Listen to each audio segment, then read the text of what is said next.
We've been waiting for 4 months for this. Finally, Boruto Shippuden drops. Alright, I know it's called 2 Blue Vortex, but it's basically the same thing.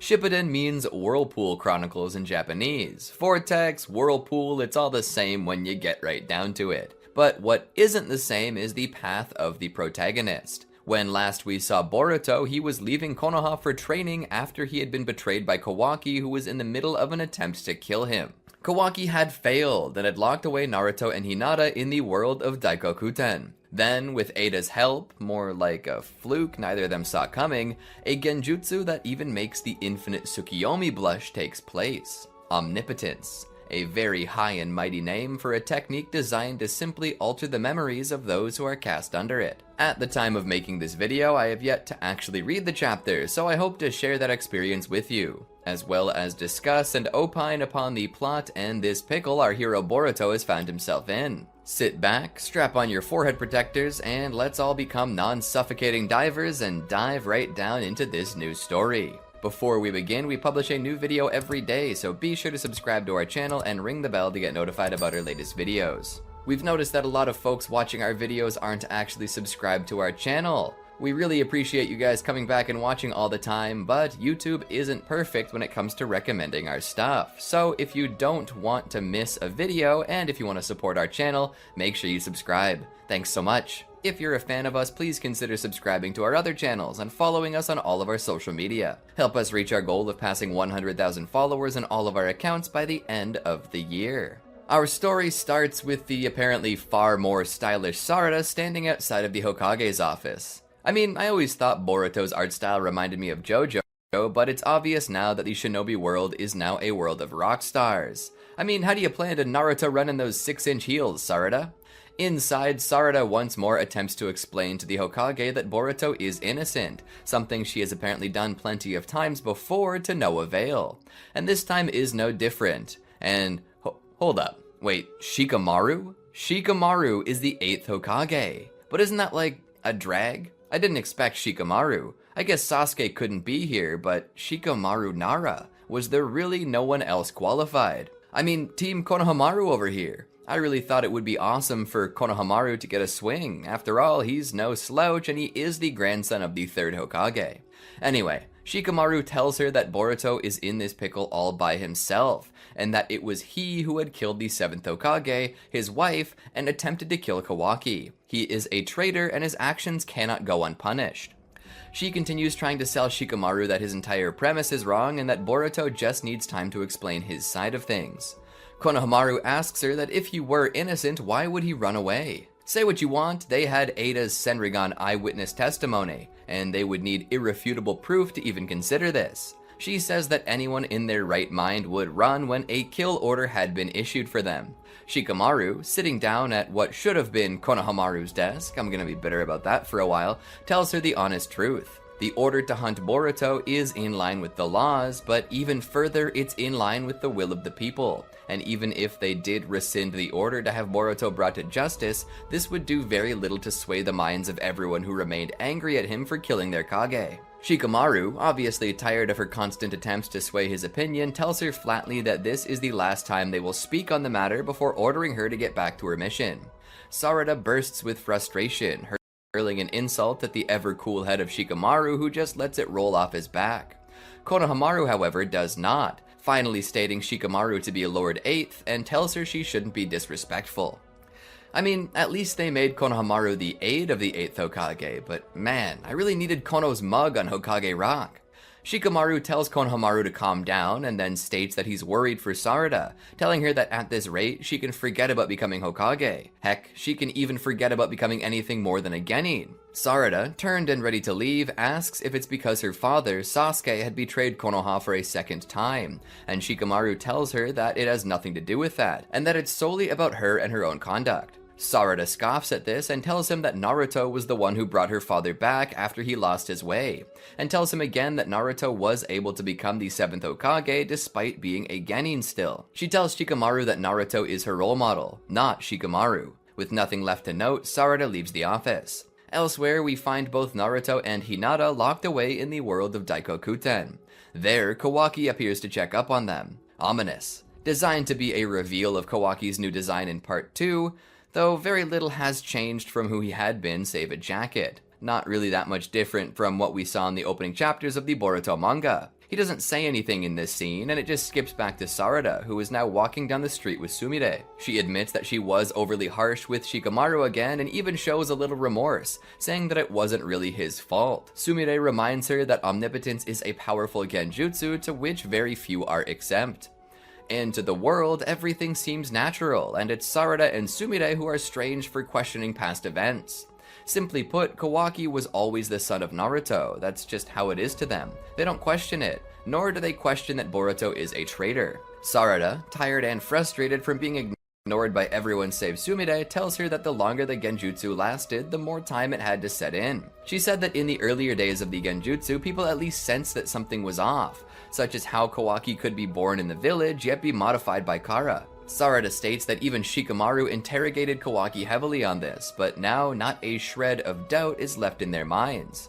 How could they defeat such a powerful ability such as this? They decide to do the best they can and go visit Ada about it. While there, we come to realize that neither of them seem to have changed much in the years that have passed. Damon hasn't really grown any, and the biggest change to their designs simply remains in their style choices. Damon and Ada are really giving off Android 17 and 18 vibes. Both of them were locked away by their creators too, out of fear of their uncontrollability, and they don't also seem to display the ability to grow older. But this isn't about that, this is about Boruto. Let's get back to the story.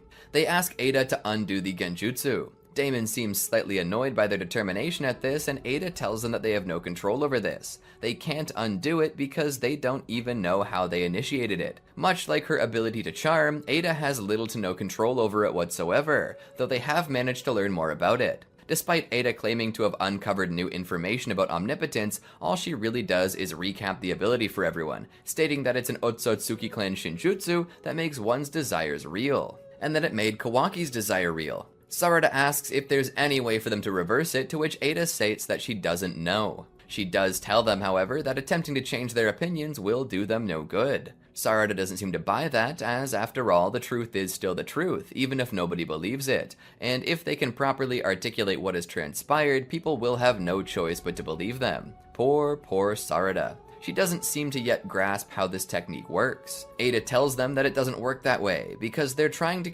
convince the majority that they're wrong. Ada tells them that it would be best just to ignore the situation and to learn how to live in this new world. Ada continues to question how in the world both Sumire and Sarada managed to avoid the genjutsu, however, especially when neither of them possess any Otsutsuki DNA. Ada reasons that her charm and omnipotence, both of which have no effect on the Otsutsuki or relatives, doesn't work on Sumire and Sarada, both of which are not either of those things. But then she questions them to think deeply on it. Perhaps they are her slaves and they just don't know it. Sarada recalls what Shikamaru told her, telling them that they should watch out for Damon. If it comes out that they are immune to Ada's abilities, that makes them a threat, and Damon isn't above killing them over it. Sumire steps into the swing and completely lies through her teeth like a true shinobi. She tells Ada that they've only been putting up a front, and that her and Sarada are madly infatuated with her, but have been hiding it. After all, who could possibly not be charmed by Ada? Ada seems to take this at face value, believing it to be the truth, though Damon doesn't seem to buy it. We once more return to Kawaki, who stands on a balcony overlooking the village. Behind him, Mitsuki in his new badass outfit appears. So much leather, so many belts. As I said, shinobi are rock stars now. Just from his mere presence, Kawaki gets a shiver down his back and tells Mitsuki to put a cap on his bloodlust, stating in the most zoomer way possible that it's totally suffocating. That's really a callback to Orochimaru, who also possessed the ability to vibe his bloodlust and desire to kill into a paralyzing stare. I guess it's true when they say the apple doesn't fall far from the tree. Mitsuki tells Kawaki that Boruto tried to kill him, and that, like Kawaki, Boruto is also an Otsutsuki, and that he possibly has learned how to erase his chakra signature. This actually reminds me of Dragon Ball as well. In Dragon Ball, those who learn to utilize God Ki become unable to be sensed. In Boruto, Otsutsuki, a race considered to be gods, have the ability to be undetectable through sensory techniques. There's nothing wrong with a little inspiration here and there. Given that these authors run in the same circles together, I'm sure it's a great honor to share ideas with your peers. Kawaki tells him that even if Boruto has learned the technique, Kawaki can still sense him, and tells him that Boruto can't trick him like he does everyone else. Mitsuki's eyes narrow as he states that he will protect Kawaki and that he will also kill Boruto, swearing upon it. Kawaki tells him to go do whatever he wants, so long as he stops following him around like some lovesick puppy dog. Mitsuki goes to refute this, but the scout ninja contact him and tells him that they've detected claw marks outside of the village, the calling card of code. Kawaki lifts up into the air and asks where it is. They tell him it was east of Sector C, and so he rushes off through the air after it. Mitsuki watches him leave and questions himself. "You're the sun upon my moon, aren't you?" Moving on, we see a sparring match between Chocho and what appears to be Himawari. If it is, she's definitely the one so far to receive the most design change. But I suppose that's only fair, she was the youngest. She lets off a full body kick, but Chocho, displaying her incredible strength, blocks it with a single hand. She goes to punch Himawari, but Hima vaults off of her fist into the air where she throws down a volley of shuriken. Chocho narrowly avoids it before jumping into the air herself, her arm pulled back for a powerful slap. Himawari can't get out of the way, so she raises her arms to counter, only to be gripped by Chocho's massive hand. Chocho's ready to spike her like a football, but stops short because friendship. It's then that Shikadai and Inogen appear. Shikadai states that she shouldn't have jumped right into that attack, that it was careless of her. Despite that, she's got the moves, and it's no doubt that she truly is the sister of Kawaki. Chocho tells her that she was impressed by the kick and that she did very well, much to the surprise of Himawari. They ask her why she wants to get so powerful, and Himawari says that everyone will get mad at her if she tells the truth, but she does so anyway. She acknowledges that she wants to help Boruto, earning her the most wild stares. They tell her that she's gotta be joking, but Himawari tells them that she just feels that what everyone is saying about him is wrong. It's totally different from what she remembers of him, so it seems Himawari is also one who isn't affected by Ada's abilities. She doesn't seem to have been deceived by Ada's memory manipulation, though it does seem that she's hiding the truth from everyone but her closest teammates, which is finally some real shinobi behavior. Shikadai tells her that he killed her father, but Himawari says she doesn't think he did. She tells them that she remembers when Boruto risked his life to save her and Naruto, and deeply believes that someone like that would not kill her father. Beyond that, she feels for certain that her father is alive somewhere. I suppose it is also possible that she has been affected by the abilities of Ada, but continues to remember Boruto since she knew him so well. Or perhaps, the more likely event, she's actually remembering Kawaki's devotion to Naruto, and places Boruto as that devoted and adopted son. She knows Kawaki would never kill Naruto, and because of that, she knows Boruto would never kill him. That's just another scenario I thought of off the top of my head. To the east of Sector C, Kawaki uses his Hogan, and yes, I know that's not the official name of it, but I like it because it fits. The eye is believed to be inspired by the Wheel of Dharma, and the word Dharma is called Ho in Japanese. It also rhymes with Jogan, which Boruto has, so cope. Anyway, he uses his Hogan to remove the claw marks by sending them to the Daikokuten. The Konoha shinobi thank him for his assistance and begin to question Code's intentions, wondering why, especially if he has an army, that he doesn't just attack the village. They suppose that it's because his grudge against Boruto is larger and plans to deal with him first before mobilizing against the village. The other shinobi tells him that this theory has merit and secretly hopes that Code and Boruto just take each other out. It's then that Kawaki grabs one of the shinobi and holds him there. He lifts him up and begins to check his body until he finds another claw mark on the nape of the shinobi's neck. Kawaki asks how long it was there and if he realized it, to which the shinobi states that he had absolutely no idea. Kawaki then contacts Shikamaru and tells him that he needs to gather all of the shinobi on claw mark duty to one place. Shikamaru curses Code, wondering what he's plotting, and Kawaki simply tells him that all they can do is hurry. Two shinobi are walking through the village talking, when one of them has a claw mark without realizing it. Suddenly, Frieza appears. Oh wait, no, I'm getting my manga mixed up. A claw mark Zetsu monster thingy appears. They look very similar though. Tell me I'm wrong. It's then that all the alarms go off in the Sensory Division's headquarters. An unknown chakra signature was detected. The monster begins to rampage, and the Konoha police force attempts to respond, calling in more backup. At that time, they hear more screaming, insinuating the appearance of more Claw Friezas. Reports flood into the Hokage's office, where Konohamaru tells Shikamaru that there have been casualties in both the military and civilians. Shikamaru orders the evacuation of citizens to a safe location while shinobi are to rush to the nearest location to fight. Shikamaru can't help but wonder why Code would wait this long. A Claw Frieza corners a woman and prepares to finish her off when suddenly Kawaki appears and front punches the beast away from her. He instructs her to flee and follow the shinobi's instructions.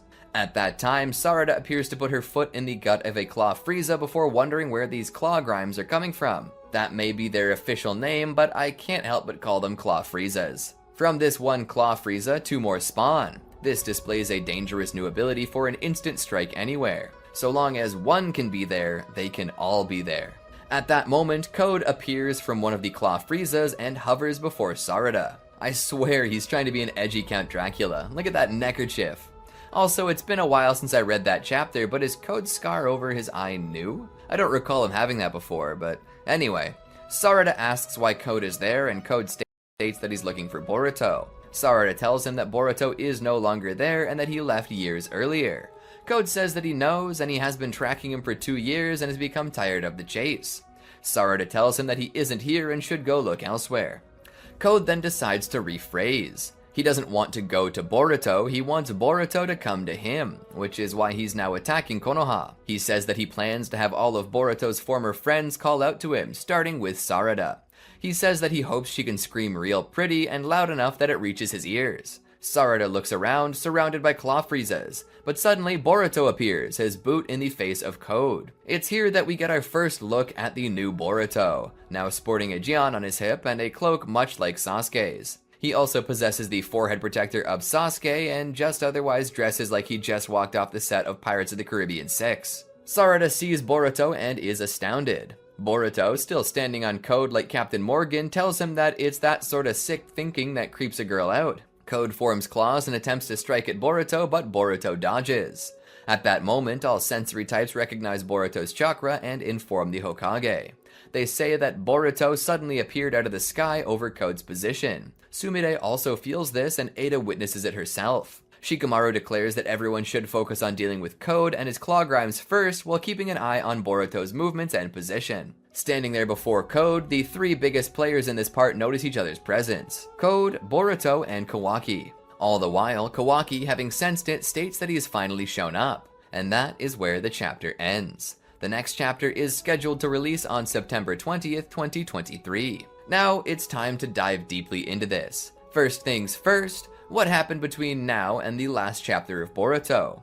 We've obviously come to realize that Shikamaru Nara has become the 8th Hokage, and Sarada has done nothing but try and convince him for 2 years straight, at least, that Boruto is innocent. That much is already divulged to us. But what has been happening in the lives of others? Well, Code, first off, is dressing like a true 19th century villain. I mean, I bet he has harpsichord music to follow him wherever he goes. And that scar over his eye is likely concealing a new dojutsu. I mean, the same is true for Boruto, just on the reverse side. Considering that this look of elegance with a scar over his left eye contrasts Boruto's hobo appearance with a scar over his right eye, it's obvious that these are supposed to be polar opposites, despite the fact that Boruto's main foil is Kawaki. As for Kawaki, his appearance really hasn't changed. But you know who has changed? Himawari. Himawari has become a capable fighter, and her appearance has grown closer to that of Hinata. I suppose she always took her appearance after Hinata, save the appearance of Naruto's classic whiskers, but perhaps it's because of her hair lengthening out. It does remind me a lot of her mother, which is only natural, I suppose.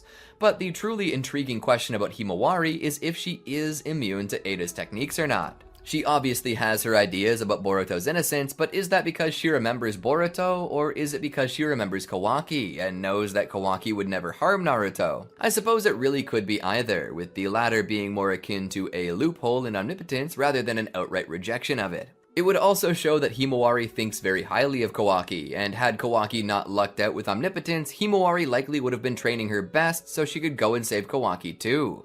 I guess she really is a chip off the old block. But the main question we have here is about Boruto. He only made a small appearance toward the end of the chapter and has left us all wondering what has been happening over the course of the past few years. We know he's been training, but certainly more has happened than that. I bet that once the action settles down and Sarada and Boruto have a moment to breathe, he'll give an entire explanation. But what I think is likely that happened is that Code has been chasing Boruto and Boruto couldn't stay still for long. Boruto likely did a lot of training with Sasuke, but it's also very likely that Sasuke is currently dead. As I said before, I'm pretty certain that Code didn't receive that scar over his eye during the last few chapters of the manga. Code likely got it from a previous engagement with Boruto. I hold with my beliefs that Sasuke is currently dead. Now, it's not a 100% certain thing, as I assume they would have made a big deal about it instead of killing him off screen. But at the same time, Boruto wields Sasuke's sword, wears his cloak, and just seems overall more edgy. Besides that, it seems more logical that Sasuke himself would appear to rescue his own daughter instead of sending Boruto. Perhaps it's because Boruto can hide his chakra signature now and Sasuke can't. It's definitely not because Sasuke's getting old. While he may be in his 30s now, Hashirama Senju was well into his 50s last I checked, possibly his 60s when he was killed. And yes, I know he was a Senju and had the best regeneration out there, but my point is Sasuke isn't exactly out of his prime yet. He should be strong enough. And even if he doesn't have his Rinnegan, he's not powerless. While Kagutsuchi may be mostly useless without a Materasu cast from his left eye, he still has access to a perfect Susanoo that's practically as powerful as the full form of Kurama, making Sasuke's power greater than any and all tailed beasts up to and possibly beyond the Ten Tails. And even if all he had from his Mangekyo was Susanoo, he still possesses the visual prowess of a Mangekyo, which still has a better reaction time than a base Sharingan. My point is, Sasuke is far from powerless at this moment, so his absence leaves this casual enjoyer believing that the old boy's dead by this time. That'll probably be an emotional scene, and it's likely to be Code who did it. It would explain the sudden appearance of his scar. He killed Sasuke, and Boruto scars Code for doing it. But beyond this, I have another small complaint. Perhaps one that nobody else will agree with. My biggest complaint is that the story seems to be moving a bit too fast. Like, I know we were waiting for the time skip for so long and waiting for Boruto and his showdown with Kawaki, but it does feel like it's moving a bit fast. Like, this is seriously just chapter 1 of the newest series and we're already getting set up for that battle to end all battles. While I desperately want to see what will happen in the time skip, I also know it's important to tease readers and slowly string them along. Like, we haven't even been entirely acclimated to this new point era, and we're already being set up for a time skip battle. While I won't call it bad writing, I would probably say that it's bad timing or pacing. After all, it was this time skip that kept interest in the series alive for many people. Anime viewers who managed to stay on through the mounds and mounds of filler were able to do so because they were looking forward to that time skip. And now, if we just go straight into it without any consideration to pacing, they'll accomplish what everyone wanted to see too soon before they can acclimate and properly enjoy it, and then, if they plan to tell more story after that, the hype will have died down. They'll have to think of a brand new plotline that's as intriguing, if not more interesting, than the time skip arc we've been looking forward to. And, you know, it's not impossible that they do. They could very well have a new arc planned that's bigger and more of a hype train than the time skip. I can only imagine. Probably Shibai, the Otsutsuki god, but that's just one idea of how to keep the hype going past this moment. And furthermore, I could be wrong. This could be a psych out for us, making us think that it'll lead to the final battle, when in actuality it's only a prelude that will be driven off, only raising tensions more. That's what I would do, but I guess that's just my 2 cents. What about you though? I really enjoyed reading, reacting, and reviewing this new chapter with ya. Felt special to get to share this moment, and I hope we can do it again in another month. But for now, let's keep this conversation alive. What did you think about the new chapter? And what did you think about Shikamaru being the new Hokage? I think there were better choices, and I'm not likely alone. So let me know in the comments below. Peace.